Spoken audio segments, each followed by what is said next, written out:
और जब बैंक कब्जा करने आता है तब तुम रोते हो, अरे क्यों कब्जा करा, घर तो मेरा, घर आपका कहाँ है, आपने तो लिख के दिया घर मेरा नहीं है, मैं मालिक नहीं हूं आज से। लेकिन ये कोई बता के राजी नहीं। अब बिजनेस का लोन लिया, बिजनेस की स्थिति अच्छी थी, लोन मिल गया, सीसी लिमिट मिल गया, ओडी लिमिट मिल गया, क्रेडिट लिमिट मिल जाता है ना, मिल गया। आज बिजनेस डाउन हो गया, अब क्या करें? अब रूल कहता है कि आप बैंक में जाइए और बैंक को अपनी स्थिति के बारे में बताइए कि आज मेरी स्थिति ठीक नहीं है। अब बैंक क्या करेगा? बैंक आपके लोन को रीस्ट्रक्चर कर सकता है। रीस्ट्रक्चर में क्या होता है? आपकी जो हफ्ता है, ईएमआई है, उसको कम कर सकता है। आप बोलो भाई मेरा व्यापार है, सुन लो, पहले मैं अपनी बात रख दूं, फिर कैसे हैंडल करना वही बता दूंगा। आपने गए बैंक में, भी मेरा व्यापार था, मेरा व्यापार चलता था, मेरी किस्त जाती थी 50,000 की, मैं आराम से देता था। आज मेरा व्यापार 10% है, तो मैं किस्त कितनी दे पाऊंगा? 5,000, 10,000 रुपए। आप मेरा लोन रीस्ट्रक्चर करो। आपको बैंक क्यों नहीं करता? और आप कैसे बात करते हो? आप ओरली बात करते हो। बैंक से कोई ओरल बात नहीं करनी, जो भी करना लिख कर करना, और लेटर में लिखना आरबीआई की गाइडलाइंस कहती है 2 बार मैं अपना लोन रीस्ट्रक्चर करा सकता हूं। आरबीआई की गाइडलाइंस के हिसाब से रीस्ट्रक्चर करिए, अगर नहीं कर रहे हैं तो रिटर्न में जवाब दे दीजिए। नौकरी चली जाएगी उसकी अगर वो रिटर्न में कह दे मैं नहीं कर रहा आरबीआई की गाइडलाइंस। अभी बताया ना, सुभाष चंद्रा का लोन था, कितना लोन था भाई? 48,000 करोड़, 48,000 करोड़। उसने रीस्ट्रक्चर करवाया, मेरी स्थिति खराब है, प्रॉपर्टी भी गिरवी थी सारी। पता है बैंक ने क्या किया? 37,000 करोड़ माफ कर दिया उसमें से। और रीस्ट्रक्चर में क्या किया? 11,000 करोड़ रुपए देने हैं थोड़े थोड़े करके। और कंपनी की जो प्रॉपर्टियां रखी थी, जो कंपनियां रखी थी, वो भी छोड़ दी। कोई नियम होगा तभी तो छोड़ा होगा। तो जिस नियम से उसका कर दिया उसी नियम से हमारा वाला भी कर दो। प्रॉब्लम क्या है? हमें नियम ही नहीं पता। और कहां है? आपने जो पेपर साइन किए उसमें टर्म्स एंड कंडीशन देखोगे ना, क्रेडिट कार्ड भी लेते हैं तो 100-200 टर्म्स एंड कंडीशन, इतनी बारीक आप पढ़ ही नहीं सकते, इतनी बारीक। और अगर पढ़ लिया तो आप लोगे नहीं। गारंटर का मतलब नहीं पता लोगों को। गारंटर का मतलब पता क्या है? अगर मैं इनका गारंटर हूं और ये लोन नहीं देते तो मैं क्या कह रहा हूं? सारी जिम्मेदारी मेरी, सारी किस्तें मैं दूंगा। कई फंसे हुए हैं गारंटर बेचारे, अब आके रोते मेरे पास, साहब मैंने ना बस ये फोन आया था, उसने कहा बोल दियो जानता है, मैंने बोल दिया मैं जानता हूं, उसने एक पेपर पे साइन कराया, मैंने कर दिए, अब वो कह रहे तेरी प्रॉपर्टी जाएगी क्योंकि तूने गारंटी ली है। लोग कहते चली जाएगी, चली जाएगी है, कानून ऐसा है। ये गारंटर एक्ट पढ़ो ना, क्या कहता है गारंटर एक्ट। हमें किताबों में वो जो चीजें जीवन में काम आनी वो तो पढ़ाई नहीं जा रही है, वो पढ़ाया जा रहा है जो साइन थीटा कॉस थीटा। कितनी बार व्यापार में यूज करा है साइन थीटा, जरा बताना। लेकिन सरफेस एक्ट नहीं पढ़ाया क्योंकि ये यूज होना था ना। ट्रिग्नोमेट्री पढ़ाते रहे हैं, पाइथागोरस थ्योरम पढ़िए ना, पाइथागोरस थ्योरम काम आई जीवन में। मनी मैनेजमेंट आता वो नहीं सिखाया। तो क्या करो, इन्हें गुलाम बनाओ। ये गुलाम बनाने का प्रोजेक्ट चल रहा है पूरा। आम लोगों की प्रॉपर्टी बैंक को दो, बैंक जब्ती कर ले और किसको बेच दे? अमीरों को बेच दे। आम इंसान को गरीब बनाओ। 2 ही कैटेगरी रह जाएंगी, एक अमीर रह जाएंगे और एक गरीब रह जाएंगे। ये जो हम और आप मिडिल क्लासेस को समाप्त करने की प्लानिंग है, सिस्टमैटिक प्लानिंग है। और मैं बता रहा हूं जिस दिन राज खुलेगा ना, सबसे बड़ा राज पता है क्या खुलेगा? बस इतना सा पता कर लो, तुम्हारे जिस भी बैंक में तुम्हारी प्रॉपर्टी मॉर्गेज है, उसने पिछले 1 साल में कितनी प्रॉपर्टियां कब्जा करी, कितनी प्रॉपर्टियां ऑक्शन करी, जिसने खरीदी उसने दोबारा कितने में कितने दिन बाद बेची। अब यहां से एक चेन निकल के आएगी कि जो प्रॉपर्टी खरीदी गई, बैंक ने जब्ती करी, उसने जब नीलाम करी, वो कुछ खास लोगों, खास कंपनियों ने खरीदी, सस्ते में खरीदी। 50 लाख की प्रॉपर्टी 15 लाख 20 लाख में खरीदी, 6 महीने बाद ही वो प्रॉपर्टी 60 लाख में 55 लाख में बेच दी गई। बैंक को क्यों नहीं ग्राहक मिला वो 50 लाख वाला जो इसको मिल गया? यानी कुछ दाल में काला है। और किसी भी बैंक का पता कर लेता। और कैसी चाल चली जा रही है? तुम्हें क्या कहा जा रहा है? तुम्हें कहा जा रहा है हर सर पे छत होनी चाहिए, है ना, घर तो होना ही चाहिए। और बैंक क्या कर रहा है पता है? बैंक की कोई भी ब्रांच अपनी खरीदी हुई नहीं, सारी किराए पर है। और सारी प्राइम लोकेशन है, उनका किराया भी महंगा जाता है, 2-2 लाख 3-3 लाख रुपए। अगर हमें तो कहा जाता है जितना किराया दोगे उतने की किस्त बनवा के घर अपना कर लो। अबे गधे, तू जो सलाह मुझे दे रहा है वो खुद क्यों नहीं कर रहा? क्योंकि वो समझदार है, वो पता है फंसने वाला धंधा है, इसमें नहीं घुसने का।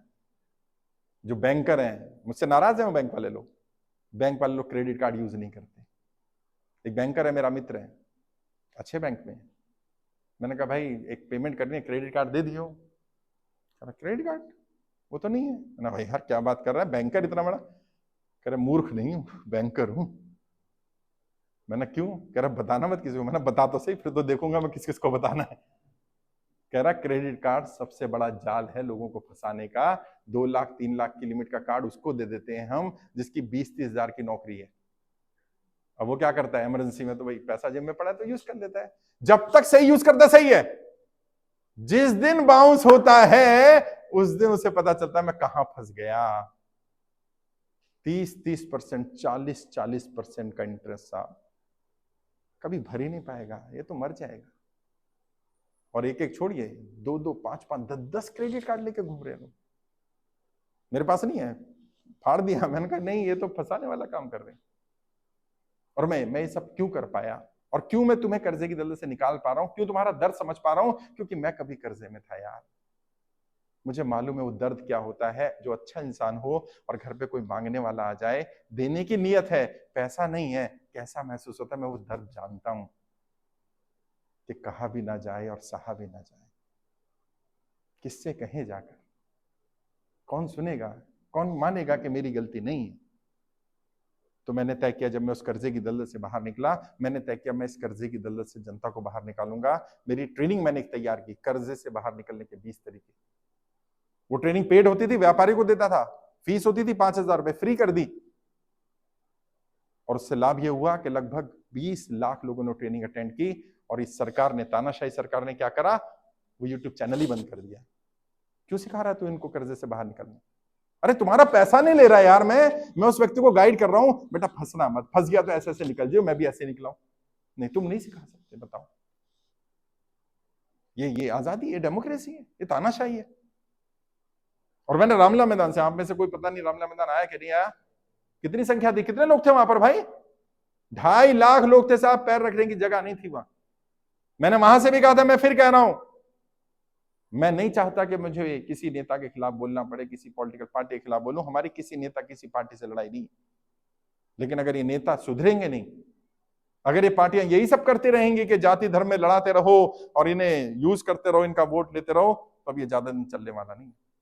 फिर आपके बीच में से, जनता में से जनता के प्रतिनिधि चुने जाएं, और असली डेमोक्रेसी तभी आएगी। अभी सुबह हम गाड़ी में आ रहे थे, राजेश जी ने कहा सर बहुत बढ़िया है, असली डेमोक्रेसी तभी आएगी भारत में जब जनता नेता बने, जनता चुनाव लड़े। अभी जनता नहीं, नेता चुनाव लड़ रहा है। जनता को आना पड़ेगा, और तुम्हारे बीच में से तुम्हारा कोई साथी, तुम्हारा कोई भाई लेके आएंगे जो कर्जे में हो, कि भाई ये तुम्हारी आवाज उठाएगा सदन में, क्योंकि तुम्हारे सांसद तो नहीं उठाएंगे। गुजरात के सभी 26 सांसदों को हमने पत्र भेजा। क्या मांग करी? भैया आप जनप्रतिनिधि हैं, सदन में ये मुद्दा उठाओ ताकि पता तो चले इतने लोग परेशान हैं। एक ने भी जवाब नहीं दिया, सोचिए, एक ने भी नहीं। और अहमदाबाद ईस्ट, जहां से ये हमारे लोकसभा प्रभारी भी हैं, राजेश्वर जी, वहां गए तो सांसद पता है क्या कहता है? कहता है भाई मैं जनता की कर्जा माफी के लिए सांसद नहीं बना, और अगर तुझे इतना हमदर्दी है जनता से तो तुम सदन में जाओ और खुद कर लो जनता का कर्जा माफ, मैं तो नहीं करूंगा। बताइए क्या एटीट्यूड है? अरे भाई मित्रों ने तुम्हें पैसा दिया, मान लिया, जनता ने भी तो वोट दिया यार, जनता की इतनी तो बेइज्जती मत करो। है ये तो हमारी गुलाम है, ये तो हमारे हिसाब से चलेगी। लेकिन जिस दिन जनता समझ गई, जिस दिन जनता का भेजा फिर गया कि एक बार इनको सबक सिखा लो जरा।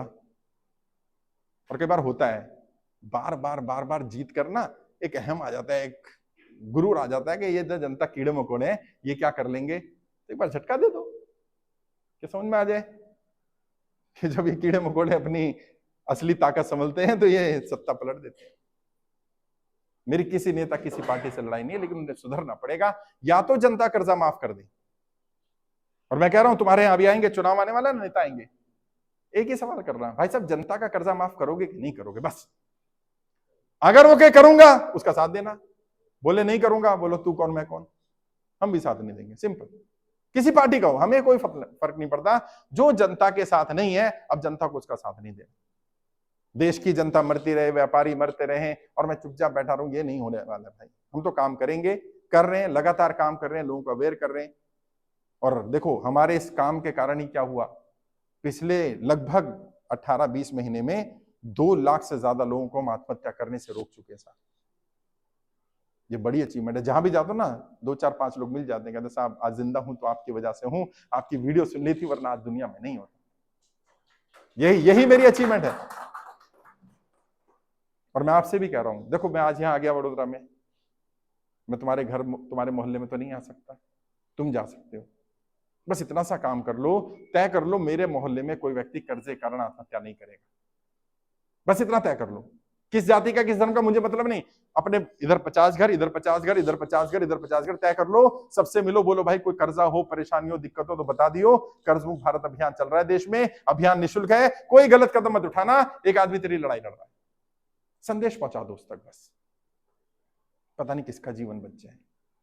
तुम्हारे व्हाट्सएप में, कॉन्टेक्ट्स में जितने व्हाट्सएप ग्रुप्स हैं, पता है क्या समस्या है, लोगों की गाड़ी दिखती है, घर दिखता है, फैक्ट्री दिखती है, लगता है अच्छा कमा रहा होगा, पता नहीं कितना परेशान होगा। बस व्हाट्सएप पे एक मैसेज डाल दो, क्या देश में कर्ज मुक्त भारत अभियान चल रहा है, अभियान निःशुल्क है, अधिक जानकारी के लिए गूगल पे सर्च कर कर्ज मुक्त भारत अभियान, कोई गलत कदम मत उठाना। मुझे मैसेज मिला, मैंने आगे भेज दिया, बस। ये भी बताने की जरूरत नहीं मैं जुड़ा हूं। पता नहीं किसका जीवन बच जाए, पता नहीं कौन व्यक्ति ऐसा हो जो परेशान हो रहा हो, टेंशन में हो रहा हो और वो कहे यार नहीं, एक आदमी कह रहा है तो सुन लीजिए इसके। मैं यही कर सकता था, मैं यही कर रहा हूं। मैं कोई सरकार में नहीं, मैं कोई नेता नहीं हूं, मैं कोई सांसद विधायक नहीं हूं, मेरे लोग सत्ता में नहीं है, मैं ज्यादा नहीं कर सकता। कई लोग मुझसे उम्मीद करते हैं कि आप बहुत कुछ करिए, ये भी कर दीजिए। भाई मेरी भी लिमिटेशंस है। वैसे मैं आपके लिए सुप्रीम कोर्ट में पीआईएल भी लगा रहा हूं, 12 तारीख को हम लोगों ने तय किया है। अभी आपको दिल्ली आना नहीं है, अभी सिर्फ दिल्ली लोगों के